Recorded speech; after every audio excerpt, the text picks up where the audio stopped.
Welcome back and thank you for staying with us right here on Morning at NTV. I do have the ICT and National Guidance Minister, Judith Nabakoba, to let us know how government is going to harness the digital innovations that have come forth as a result of COVID-19. But let me give you a brief preamble into this conversation.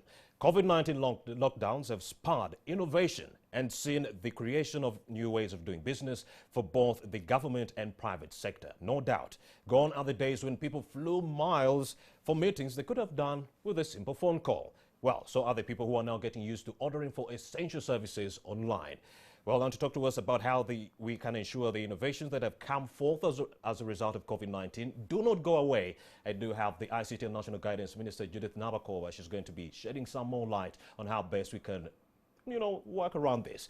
A very good morning, Ms. Judith Nabakoba. Thank you for joining us right here on Morning at NTV. Yes, good morning to you and good morning, viewers.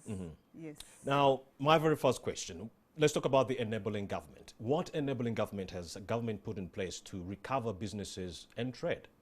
Of course, you know very well that the Ministry of ICT is responsible for IT in the country.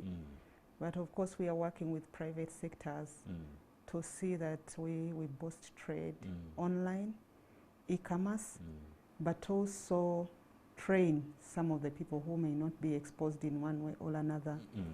And as government, you can see that they are already enabling environment. We have the laws in place because that would be the first on the side of the government. When you talk about the Electronic Signature Transaction Act, you talk about the Computer Misuse Act, then we talk about Data Protection and Privacy Act. All those laws were enacted to ensure a favorable environment for IT in one way or another. And as government, you remember when this COVID had just started, His Excellency, the President of the Republic of Uganda, encouraged actually members of the public to use online ways of doing business, online ways of placing orders, and that's why he said even online ways of using these borders that are registered, maybe Safe Border, Uber, and courier services. And people in a way started because there was no way out. We were supposed to be at home, but remember those were allowed because they were under a category of essential service providers, meaning that we cannot run away as a country from ICT, from automation, from digitization. It is the way to go, and during this COVID, it has taught us that we have a huge potential as a country, because when you realize the world is now a global village, and automation is the way. As Uganda, we are not exception. We have to be part of the entire world if we are to move faster as far as conducting business is concerned, and also doing trade. And when you look at it, it improves the efficiency and productivity. Even the time that would be wasted, like for example, if I'm going to a market or somebody is moving to a market, there is a systems administrator in a way whom you would contact somebody in a market, packs your item, a border courier service is called upon, the goods are delivered at your doorstep. To me, that is good enough because time will not be wasted by the person who is looking for the goods will find you in your house. And meanwhile, you'll be in position to be doing some other work in a way. The work that would have spent in a supermarket, in a market, that time would be spent on other roles, at home or in office. Now, Ms. Nabakoba, how can the government, and in particular the Ministry of Trade, Industry and Cooperatives, work more closely with the private sector to uplift the economy, strengthen online trading so that businesses thrive, sustain supply chains and save jobs during and after COVID-19? Then the Ministry of Trade, what it can do is to make sure that it closes the gap between the traders and the public, but also enhancing productivity in one way or another, and creating also an environment where different applications can be created for the different online traders in one way or another. We are happy that we saw Jumia being launched that has has enabled UN to connect about 5 different markets across Kampala, Greater Metropolitan, and we believe that system will be also rolled out in different markets across the country. But we are also seeing now people embracing, like for example, capital shoppers, business is done online. The Chikubo market traders, we have seen even the mechanics having Mechanica online, that you don't need to go to a garage, but you can simply call or Google and find out what services they can provide in one way or another. And the Ministry of Trade, actually, the minister herself is passionate about e-commerce, because e-commerce, first of all, like I told you, reduces time wastage. And you monitor even the supply chain. As you order the goods, you can monitor your goods from where they are made from up to the time when they are delivered to your place or your warehouse in one way or another.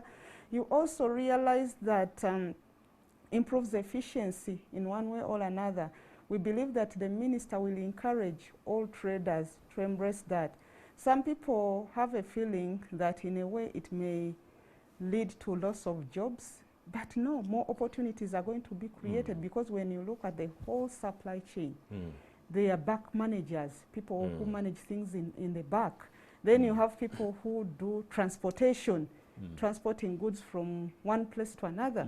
So I believe a number of opportunities are going to be created, more and more opportunities. Of course, a few are likely to lose all the jobs, but looking at the opportunities, it is high time that as trade, we harness the IT opportunities, and especially this, to me, this is the time.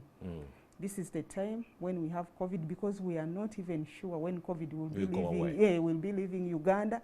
So the most important thing is to begin embracing the use of ICT tools, applications, where possible. People are trained on how to use the digital applications in one way or another, and also given assurance that they are safe in one way or another. They are safe, they are cheap, they can work out, because we have seen them work out in this era. And at this point in time, let's acknowledge the presence of some of our other speakers. We have Mr. Mielani from South Africa. He works with Ant Switzer Advisory Group. And we also have Mr.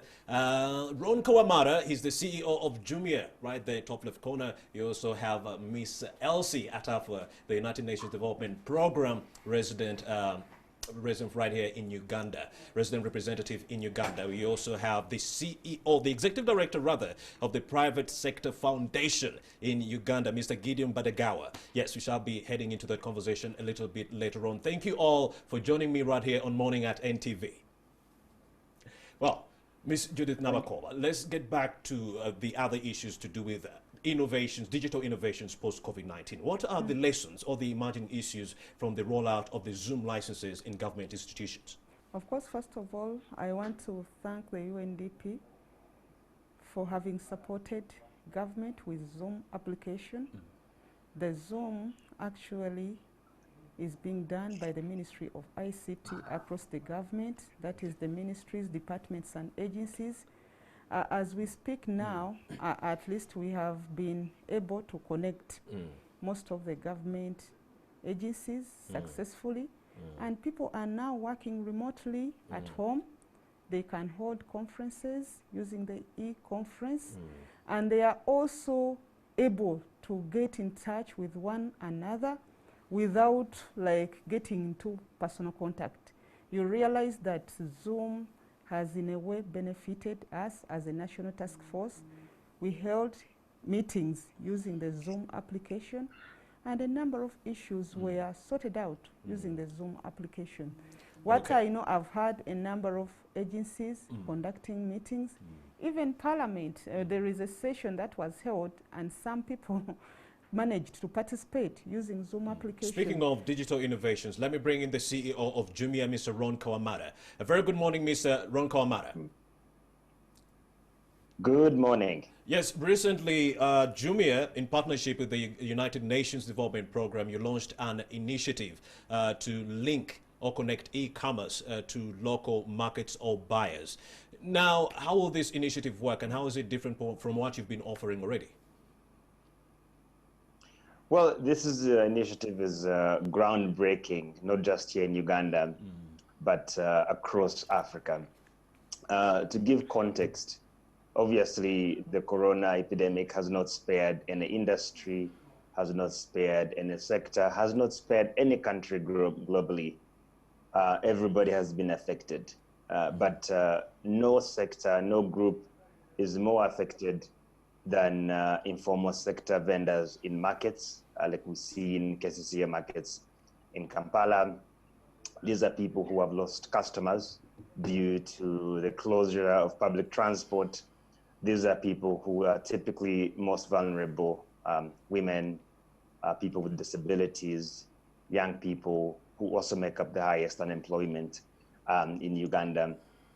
Also, to add context to this, the informal sector in markets historically has been the most underrepresented when it comes to online trade. So these people had no other way to sell beyond people going into the markets. The supply chain has been disrupted because goods are not moving freely and the customers are not coming. And so this initiative with the UNDP and Jumia is timely, and it's game changer, because for the first time, we're giving these vendors in the markets an opportunity to continue to sell in the context of corona, that their products find a new market with customers who are staying home and staying safe. And how this operates is that vendors in the 6 markets we're beginning with in Kampala will be able to organize themselves and product ranges. Jumia will provide the technology, so the platform that customers can use to be able to order these products. We provide the training to make sure they fully understand how to use the tools. They're able to price their products in a fair way for both the seller and the buyer. We provide them with our logistics network, so we're able to deliver to anywhere in Kampala on their behalf. These vendors are also able to track their daily and monthly sales, which helps them to understand how they're doing, but also it gives them an opportunity to be able to access things like credit, loans from banks, to be able to scale and grow on, because many of these sellers have not had a chance to be able to access credit because they cannot have a proof of revenue. And the UNDP is at the forefront of this.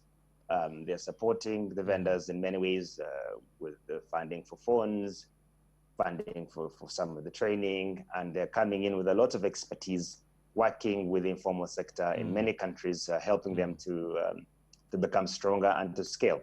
To become stronger. Why is this critical right now? Yeah. To add to this, especially, we need to look at the context. In Uganda, less than 2% of all transactions happen online, compared to 20% in China, compared to 15 to 20% in Europe and North America. And so our vendors in Uganda have always been not part of the online trade, especially the market vendors. So this is a game changer. It's not happening anywhere in Africa. It's not happening in any other market. Amazing, Ron Kwamara. Let's bring in Elsie Atafua, the United Nations resident representative for Uganda, to let us know more about this initiative. A very good morning once again, Ms. Elsie Atafua. Now, the United Nations Development Program, yes, is working on a few issues, to rectify the situation. But then COVID-19 is not only hurting the health sector.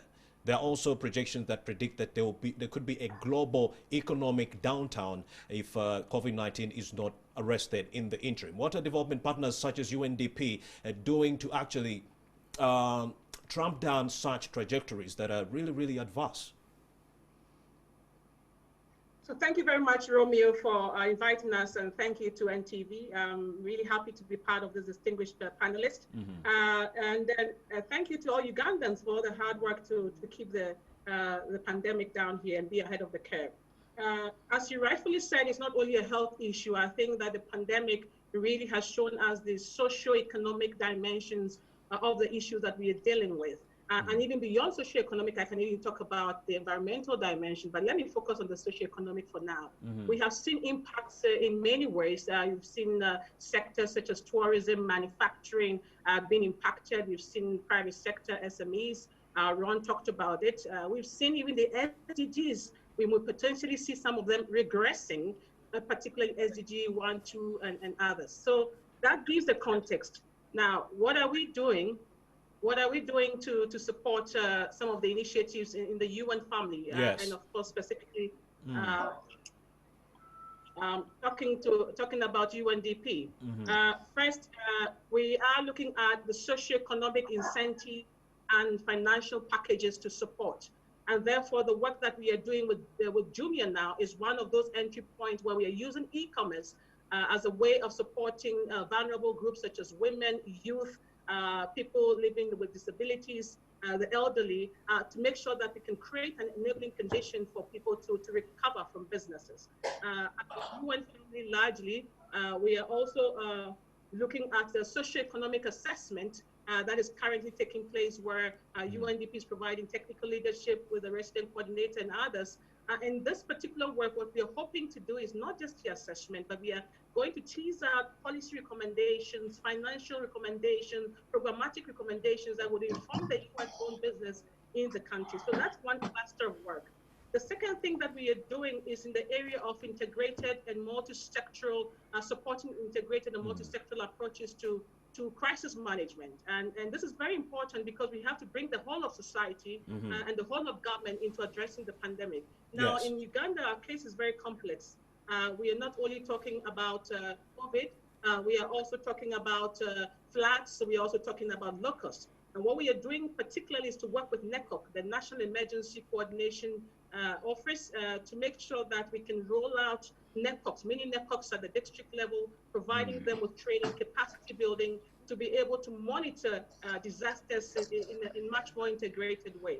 The third thing that we are doing, certainly you've talked about, is on the digital and innovations. Again, that is very, very important. I mean, beyond the e-commerce and beyond the e-governance, which the Honorable Minister talked about, we are also looking at e-justice systems. We're looking at e-health with our World Health Organization colleagues.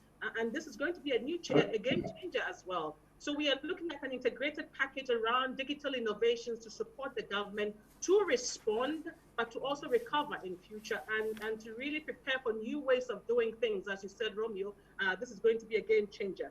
The other thing that we are doing as a UN family, specifically UNDP in this case, is the energy offer that we are bringing to the table. And we have to link energy to COVID in many ways. For example, we are looking at putting solar in health centers. For example, many of our hospitals, many of our institutions don't have electricity, and 50% of the country are off-grid. And therefore, using innovative approaches such as this, bringing solar, helps you to be able to run a hospital effectively and efficiently. The other thing is the justice system. We have seen crime go up. We have seen gender-based violence. We are working with the police force to see how we can put in place solar system at vantage places where we can light up the places so we don't have criminals performing things that are not good. Amazing insights, Ms. Elsie Atafua, the United Nations Development Program resident representative for Uganda. Let me bring in Mr. Mielani Mukabela. He's the CEO of Answitsa Transaction Advisory Group. Mr. Mielani Mukabela, very good morning, and thank you for joining us live from South Africa. Thanks very much, and viewers at home. Mr. Mielani, let us know some of the digital innovations that have come forth as a result of the COVID-19 pandemic in South Africa. I think, thanks very much. What I can indicate as a critical point, it's COVID-19 has launched officially the fourth industrial revolution, and the elements of the fourth industrial revolutions will be highly utilized in key industries. So when we look on the South African economy, you will expect there are key industries, which is key industries exporting, mining, manufacturing, and agriculture. And we are expecting a lot of mining mechanization and modernization in the mining industry, and that's where a lot of impact will be seen with regard to with regard to the fourth industrial revolution. So we'll start to see high automation in the mining industry, and then the robotics in the mining industry as part of modernization and mechanization.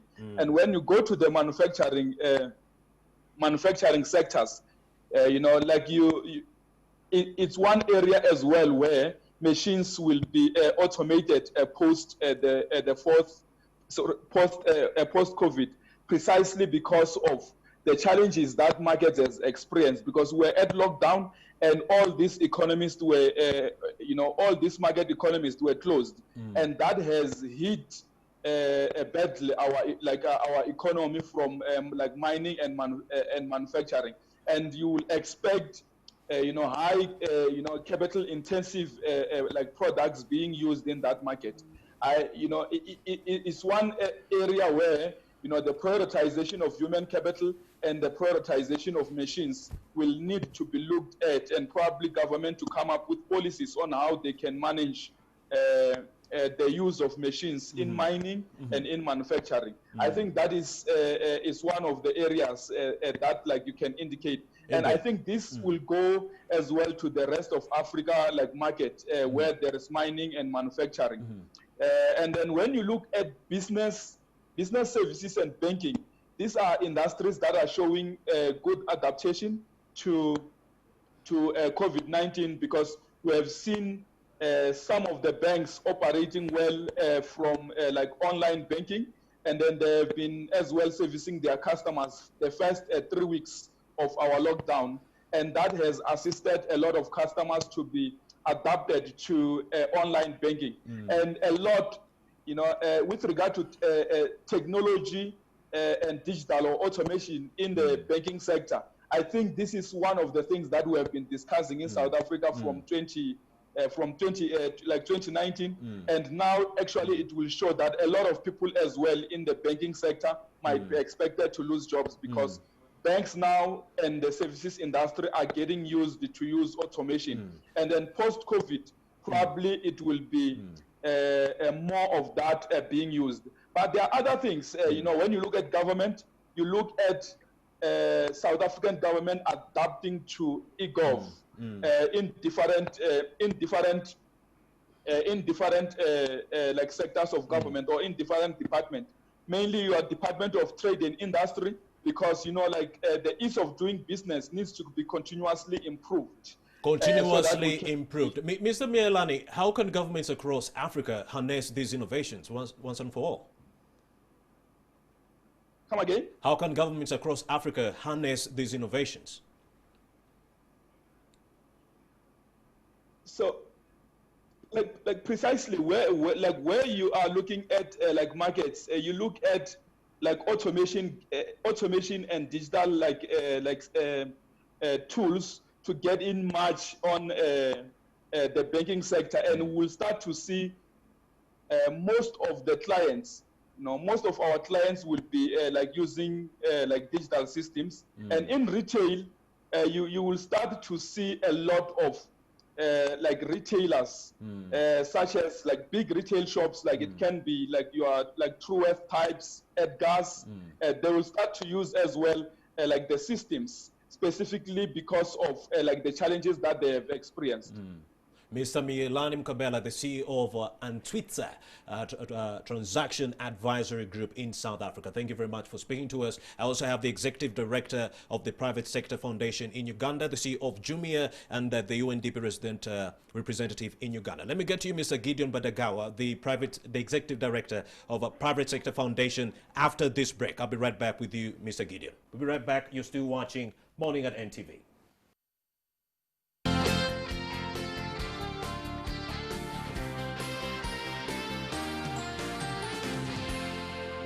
You're watching Morning at NTV. Hey there, did you touch money today? Your car door? That taxi seat? Perhaps the elevator? Mouse and keyboard at work? Shake hands with a friend? Your phone? You need Skin Guard hand wash, soap and sanitizer. Stop for a second. Look at your hands. See them? You may have touched coronavirus contaminated surfaces that harbor the virus for several hours. But here's the good news. Use Skin Guard antibacterial hand wash, soap and sanitizer to wash your hands, front, back, between fingers and in your nails. Stay safe with Skin Guard. Gender-based violence remains an issue in our society. 1 in every 3 women have experienced gender-based violence in their lifetime. Care Uganda conducted a rapid gender analysis to explore how COVID-19 is affecting men, women, boys and girls from refugee and non-refugee backgrounds in the urban, rural and settlement contexts.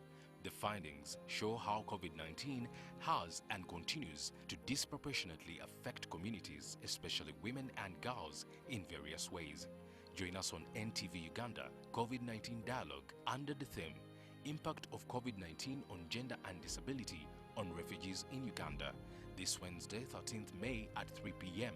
Panelists include Michelle Sahabo Senkumba, Emergency Program Manager, Care International in Uganda, Nangmonzi Anu Chambade, Gender-Based Violence and Protection Advisor, Care International in Uganda, Dorothy Namara, Country MHPSS Technical Advisor, Humanity and Inclusion, and Doreen Ayebare, Project Manager, Care International in Uganda. The COVID-19 Gender Dialogue is proudly sponsored by Care and Humanity Inclusion. During the COVID-19 pandemic, the agriculture sector has been affected and food supply chains disrupted. So how can the country ensure food security to its population of 40 million people? In order to sustain food production and its quality, the Ministry of Agriculture, in partnership with the World Bank, is supporting farmers to participate in the e-voucher input subsidy program, access matching grants, and improve farm road access. Every farmer is a potential beneficiary of the $150 million fund.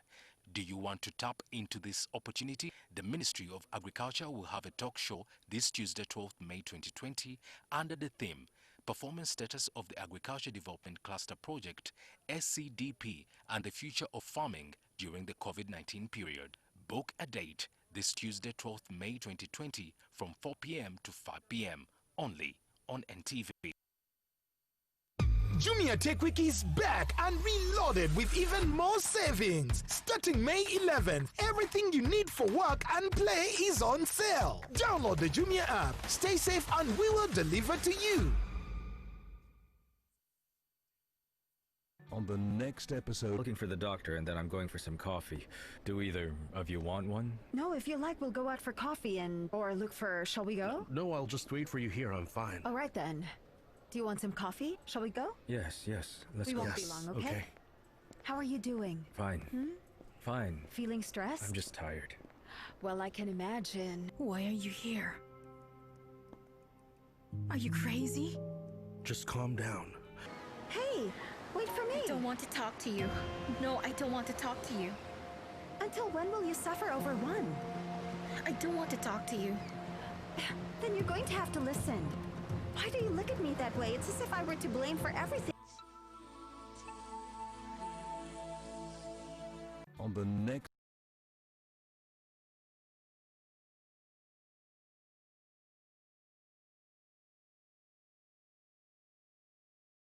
Watching Morning at NTV. Yes, good morning to you. Thank you for watching Morning at NTV. Stephen Mbidon, Fefesiwe Chibuga, right here in the heart of the city. This is the old tax park here. As we know that yesterday the renovation works began yesterday when KCCA handed over the contract to Starling Construction Company and Kilu Engineering Services. They are on the ground, and yesterday we saw the police deployment as well as the engineers here. We are on the ground, and today they expected to resume the works here in the old tax park. We're going to be establishing what exactly is going to be done by these engineers and KCCA in trying to renovate this old tax park. We know that last year KCCA was able to renovate the new tax park, but now the works are beginning on this old tax park. Also, we know that in October 2019, KCCA together with Uganda Police deployed here in a bid to try and relocate the taxis that we are parking on the streets like Lumu Street and Benchpanuka Streets to the Usafi tax park. But now these renovation works are happening this time around during this COVID-19 lockdown, but we want to establish exactly what as KCCA and the engineers are going to be doing here in the old tax park. And to let me know more about this is the spokesperson of KCCA, Kampala Capital City Authority, Mr. Peter Kawuju. Good morning to you, Sebo. Good morning. Our viewers, we are happy to be with you. Where we are here is the old taxi park. It's one of our transport terminals in the city with over 200,000 people utilizing this facility on a daily basis. However, it's been in a very, very sorry state. So whenever it rains, it becomes impassable. So we have been able to mobilize some funds to ensure that we can improve this place. The works that are going to happen here are going to be excavations beginning today.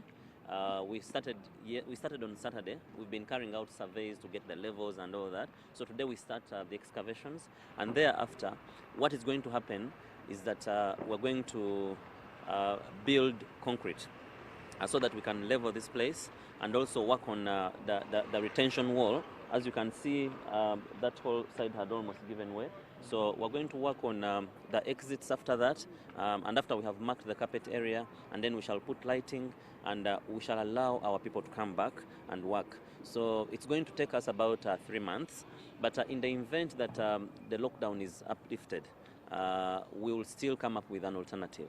It's our responsibility as KCCA to ensure that we provide working space. So we're going to work with contractors. We have 2 contractors, Starling for the works, and then Kiro for drainages. So we are going to supervise this work as KCCA, and we want it done almost day and night. So that Kiro is for drainage, and Starling? For the other civil works, including the carpet area. Yes, that is what we are doing. Okay. Mr. Kawuju, why are the people you're trying to vote for this Otax Park, why are they skeptical and doubtful of your intentions? Why do you think they are really doubtful that, yes, you're going to give the tax park back to them? You know, Kampala is a very interesting place. We had running battles again when we were beginning to work on the new taxi park. But eventually, when we did, they came back very happy, and they started enjoying the area. So the politics aside, and the people playing their games that we do not know, for us, we understand works better. Our job is actually, our job is to carry on with services to the city. So this is one of the services that we need to provide as government to the people of Kampala. So I want to tell everybody that is viewing us. We have actually had quite a number of meetings with the leaders of taxi drivers and operators to actually allay their fears, because some of them told us that they had heard that the park had been sold to some people, so we are only preparing for those people to take over. That is not true. This government owes service to its citizens, and so we are here working on behalf of central government, and our job is to improve this area so that people can return to a better place and enjoy this place. Away from the drainage and this the carpet, what exactly, can you give us a look of what is going to be the new Otax Park? Are we going to see some arcades around this Otax Park, like we've seen in the new tax park at least? Yes. What is happening here is all the works that are going to happen on the carpet area. Just as you see this courtyard moving around, as I have showed you the retention wall moving towards all that particular area, just going around. This entire carpet area is going to be leveled. We're going to do excavations and go down. When we go down, we will start building the base. After we build the base, we shall work on the carpet so that it is leveled, it is flat, and thereafter we shall mark it. There will be demarcations on how the vehicles park.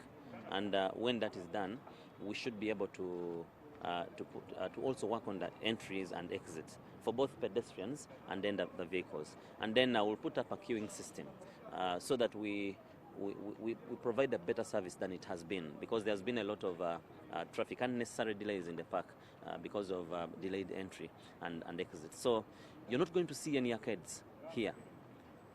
This is gazetted as a park. We have not changed user. So that is what is going to happen. Are you able to understand the number of taxis that are coming into this Otax Park? Right now, I can't tell you because surveys have been going on, but we're going to provide all this detail when the report is out, because that does not stop us from actually doing this critical work. But we know that the number of vehicles that are going to return here are going to be more than they have been. Okay, Mr. Kauji, finally for you is the master plan for Kampala. You know we're expecting the buses very soon, maybe in September. We know you're doing some infrastructure works around the roads surrounding the city and within the city center. But I know that you, as KCC, you're requesting for a loan, almost 900 million. I just want to understand from you what is the plan for Kampala as far as infrastructure is concerned. Kampala has a physical development plan, and we have so many other plans that feed into it, including the transport master plan. And so all these activities we're doing, all these infrastructure improvements that you're seeing, all the roads that we are working on right now, including all these that lead into here, are part of the master plan. We do have a plan to improve public transport in the city, and that's why we talk about buses. Yes, we have government programs leading towards buses, but they're not happening now, and that's why I wanted to allay the fears, because that's one of the questions that has been coming to us. They say you're fixing this so buses come and they take over taxis. That is not in the short term, because we still have no alternative. But there are plans. But eventually it comes. Yeah, there are plans to ensure that buses actually come into the city center. And then the train service, you know about the train service which we have. We also want to extend it to Chengera and Luzira. But these are medium to long-term plans. Otherwise, we want our people to support this program. It's actually coming to help them and us, the passengers that use this terminal. Thank you very much. Well, that is the spokesperson of the Kampala Capital City Authority, Peter Kawuju, letting us in on some of the renovations that are ongoing right there at the old taxi park. I still have the ICT and National Guidance Minister, Judith Nabakowa, in studio. We are still, having this conversation with more speakers. I have the CEO of Jumia, Ron Kawamata. I also have Elsie Atafua, the United Nations Development Program resident representative in Uganda. I also do have Gideon Badagawa, the Executive Director of the Private Sector Foundation in Uganda. Yes, Mr. Gideon Badagawa, right there on Zoom. A very good morning. Very good morning to you, Robin, and a very good morning to you, colleagues out there. As Mr. Gideon, now Jumia and the United Nations Development Program did launch an initiative that seeks to use e-commerce to link the informal sector to potential buyers. What do you think are some of the short and long-term benefits of this initiative to the private sector? No, let me first of all appreciate all the effort, Robin, around the development of the e-platforms in this country. And let me also appreciate government, and particularly the Ministry of ICT and NITA-U for making this possible. Because we are talking about e-platforms across the board, in production, in tax payment, in distribution, in procurement, everywhere we're talking about e-platforms. And so it's very important for us to keep in mind that if we are going to be more effective and efficient in the way we do business in Uganda and certainly across Africa, we must train our people in the use of these digital platforms, both in government and the private sector. But secondly, we must look at the cost. We must look at the cost of the internet. I think elsewhere, like in South Africa, the cost is way too low compared to other sub-Saharan African countries, including Uganda. I think today we are talking about between 80 US dollars and 100 in this country. E-platforms and especially e-commerce, where most of our women are. Let me inform you that the private sector in this country are largely small, micro, and medium enterprises. And most of these are women and youth-owned businesses, and largely in agriculture. they are quite informal. Many of them are informal. And you have heard the president talk about the 68% that are outside the money economy. If we are going to encourage these people to use e-platforms, we must look at reducing the cost of the internet. I think that's one of the things that we need to do as a country for the private sector to become more efficient, more productive, and compete better on cost and the delivery of the produce of the services that they offer to the market. You see, Robin, what is happening now, especially the lessons we are picking from COVID, producers are looking for consumers, and consumers are looking for good products. The two can only be sorted out using e-platforms. And many countries have attempted this. And it's a win-win for both people who are producing and bring to the market, especially in agriculture, but also for those that are sourcing commodities and services off the market. So what we need to look at critically as we promote e-platforms, especially e-commerce, are issues to do with brands, because I will sit at home, because it's going to be a home-to-home delivery. Many people are adding value in their own homes and are delivering at your doorsteps. They are not going through the rest of the other market. So it will not require you to go and open up a shop in town to put all whatever you want to put for a customer to come and source them from there. Like it has happened in China and elsewhere, production is in homes. People are producing agro products and adding value to them. They are processing them in homes, and they are delivering these products fully processed to those steps of other homes. This happens to implore city to help us scale up after we have done the e-commerce, especially Jumia. Jumia has done a very good job, and I want to appreciate the United Nations Development Program. I was part of the launch, actually, of this e-commerce platform. And I could not disguise my greed when I saw the appreciation that came from largely the informal sector. People who are operating this sector, we are very excited about this. And we think it's going really to drive costs down. It's going to make us a lot more efficient and compete better with those products that are coming from elsewhere. Indeed, Mr. Badagawa, before I bring in Mr. Ron Kawamata, what are some of the bottlenecks you think this initiative, the e-commerce platform, what are those bottlenecks that you think will be addressed by that initiative? No, of course, the bottlenecks, the immediate bottleneck is if you are going to look for a product and move around town, certainly the costs you are going to incur are enormous. So if I'm seated, like I'm seated in my home and I'm searching for a product, I'm only using the internet. It's only the cost of the internet that's going to drive me crazy. If the cost of internet can be driven down and I do not have to fuel my car to go looking for commodities and services and so on, if I need cleaning services, I simply tap a button and I get the person who offers those services and they will be at my doorsteps. Then that means I have cut back on the cost of getting that product. So in other words, we also see that the prices are going to be driven down. You see, what e-commerce is doing for me as a consumer is that it's providing an array of choice. When I get into a shop, I need to go into another shop and another shop to be able to compare products, 5, 10 products, the best quality or standard that I need.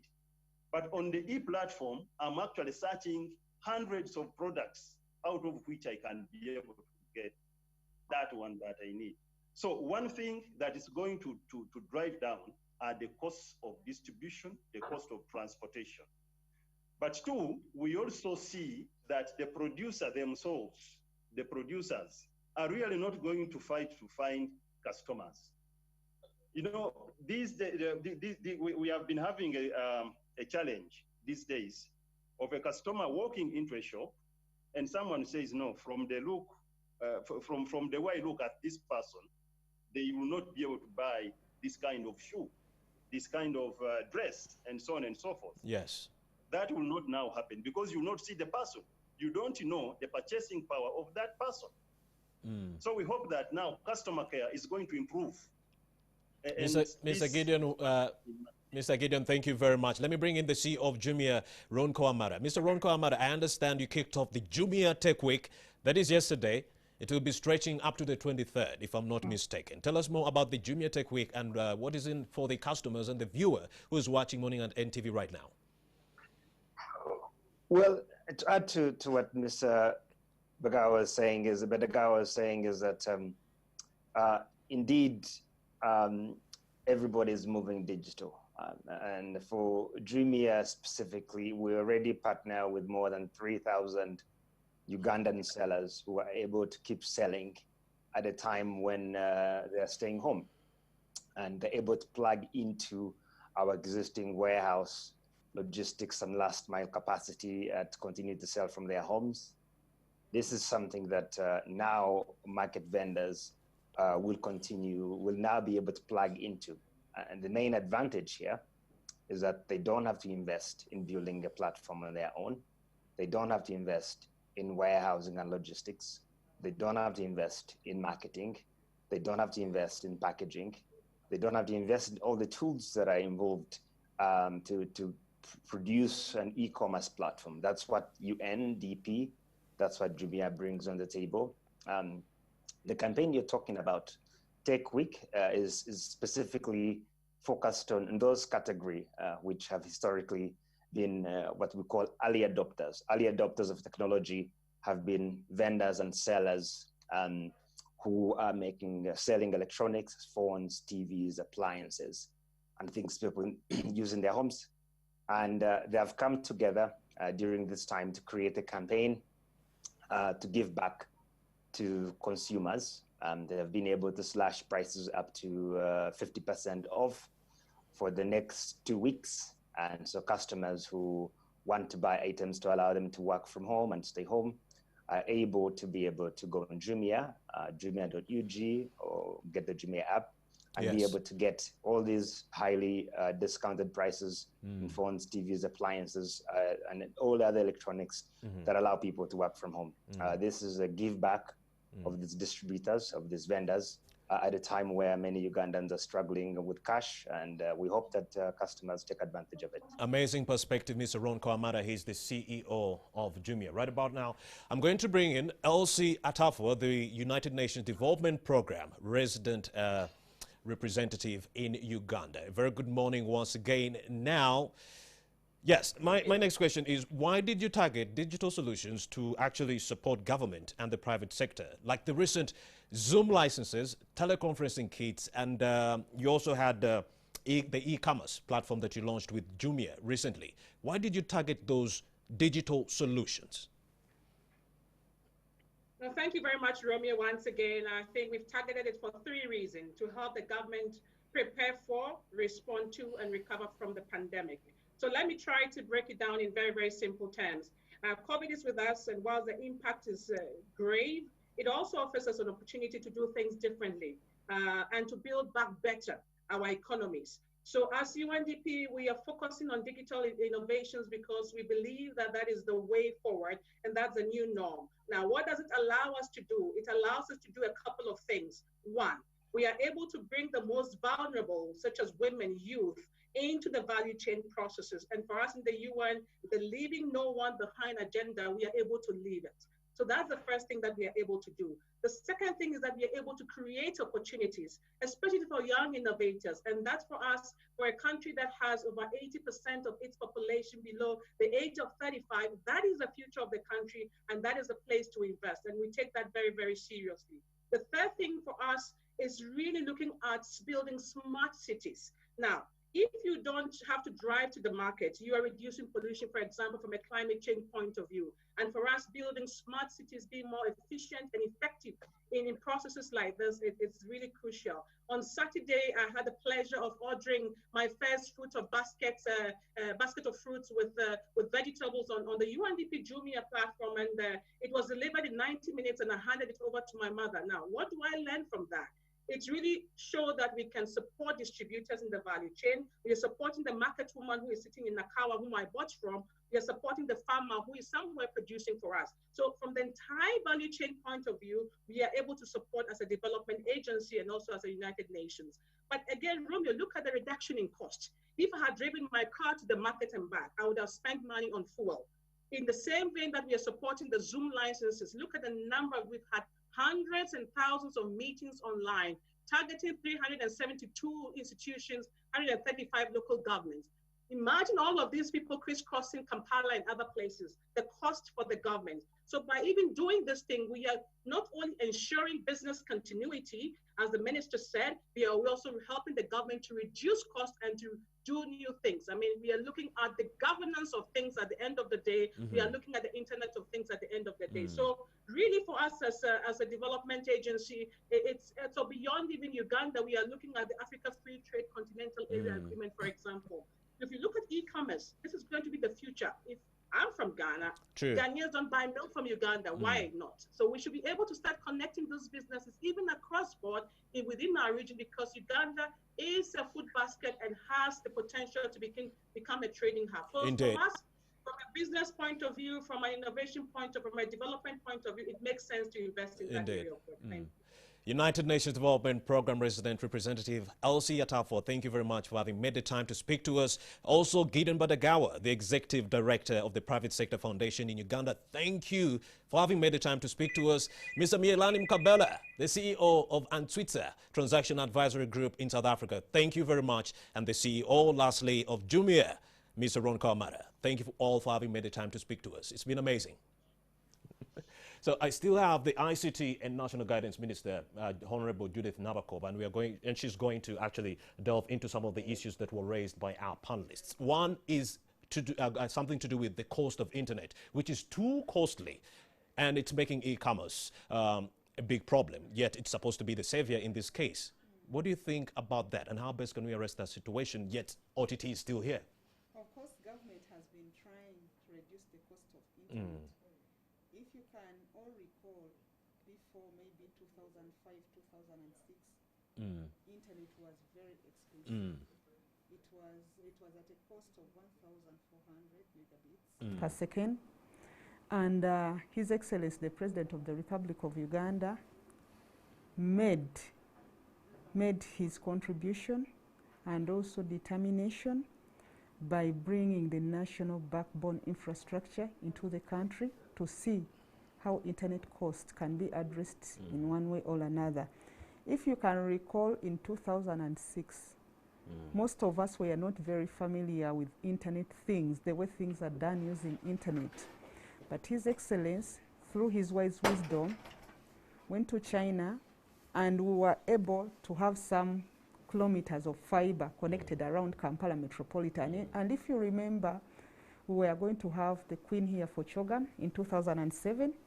He managed, using the same system, the police, because by that time I was working with the Uganda Police Force, managed to be connected on CCTV cameras, to be in position to monitor crime, detect crime, and respond where possible, and that in a way would help the police maybe gather evidence and also track and monitor. You know, at this point in time when COVID-19 is, in our community, information dissemination is very, very important. So many people, the experts, have thought that at this point in time, government would do away with OTT. I was trying to so that people can access this information. I was trying to give you a background that since that we have since moved, and as we speak now, internet cost is at $70 megabits per second. But we believe that even with the last mile underneath you, the cost may go a little bit lower at $50 US, meaning that as government we are committed, and we believe that we shall achieve the lowest cost we want, because we believe that internet drives the entire digitalization, the entire automation, the entire, acquisition of all these services. Because without internet, then we might be dragging our feet in one way or another. But I want to assure members of the public that government, in a way, is committed to lower the cost of internet, and cabinet is also, in a way, supporting what we are doing as a ministry, as far as extending the fiber, but also giving the different services. Okay, I have two questions for you before we wrap up. How can technology be used to leverage e-governance and e-justice in Uganda? Number two, it is also Manifesto Week. How has COVID-19 affected your manifesto? Of course, when we talk about technology right now, you'll realize that the government is already embracing the use of technology in as far as managing justice is concerned and governance. We have seen a number of programs put in place. We will give an example that during this era, we have seen frequent use of online course hearing system. When the suspects are in prison, court hearings continue where suspect, that is e-conferencing of court processes in one way or another, and that in a way has led people to get justice where possible. But also we have seen, we are in the process as government to make sure that we create an e-case management system whereby a case will be tracked right from a police station, a police post, up to the courts, or up to the point when it is disposed of. And we are also seeing now where government, e-government services are extended, because that is our aim as government, to make sure that the entire government is online. The entire districts are online. Even we want to reach the sub-counties. We have 20,000 sites that were surveyed under the IT survey. And our aim as government is to make sure that all the 20 sites are connected to e-services. So far, as a ministry, we have managed to connect about 470-something sites. And with those few sites, we are seeing improvement in services. We are seeing even the time spent being reduced. I would give an example, for example, the e-passport and e-visa system. Yes. You realize that people would line up from 3 a.m. up to what time, waiting for an application, maybe for the whole process to begin. But now with a click of button, one is in position to apply for the visa or the passport. And we have seen even taxes are being paid online. We are seeing a number, now we are seeing even e-learning. People are learning online. They are learning even using TVs and televisions. And there is no way as a country we can run away from e-services. I just want to assure the government, I just want to assure members of the public who are viewing us right now that our commitment is still on. We shall work as government, but also work with partners like you've seen, UNDP. They are private partners who are willing to make sure that they invest in ICT. We shall be working with them to make sure that at least services reach the people, but also as government to make sure that we improve, because we are the face. If government agencies are not online, then in a way we shall be preaching differently. We want to lead by example, whereby all our services, beginning with all the ministries, you can see right now KCCA has a program whereby they are giving us addresses, the people who live in Kampala Metropolitan. Before, we used not to have those addresses, meaning that now with the creation of addresses, it will be very possible for one to be connected, but also to know that in such and such a place, there is such, maybe a hotel, there is somebody like this. Traceability will be very easy while doing our work. And I want to thank all those who have supported us in this endeavor, because it's not a mean achievement, but we believe that with COVID, so we cannot go backwards. We cannot go backwards. We have to move forward. We have to move forward and make sure that we implement all our promises, all our promises to the people of Uganda. You talked about the manifesto week. Of course, the manifesto week is going to begin from the 18th to the 29th of May.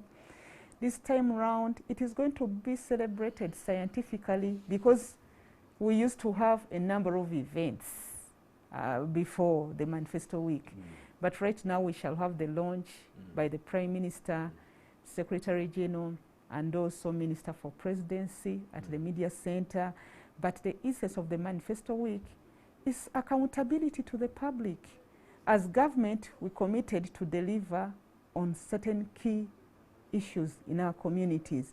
So the different sectors responsible for the implementation of the different government programs and policies are now going to account to the members of the public. We shall talk about our achievements. If there are challenges, we shall be in position to identify challenges. and also and find ways of addressing those challenges. But also the week will be crowned up by a national address by His Excellency, the President of the Republic of Uganda. Amazing insights by the ICT and National Guidance Minister, Honorable Judith Nabakova. Thank you very much for having made the time to speak to us. The conversation has been centered around how best government can harness the digital innovations that have come forth as a result of COVID-19. How best can we, capitalize on that during COVID-19 crisis and beyond? Well, my name is Robert Busiku, and the show is Morning at NTV. Let's take a short break. We'll be right back.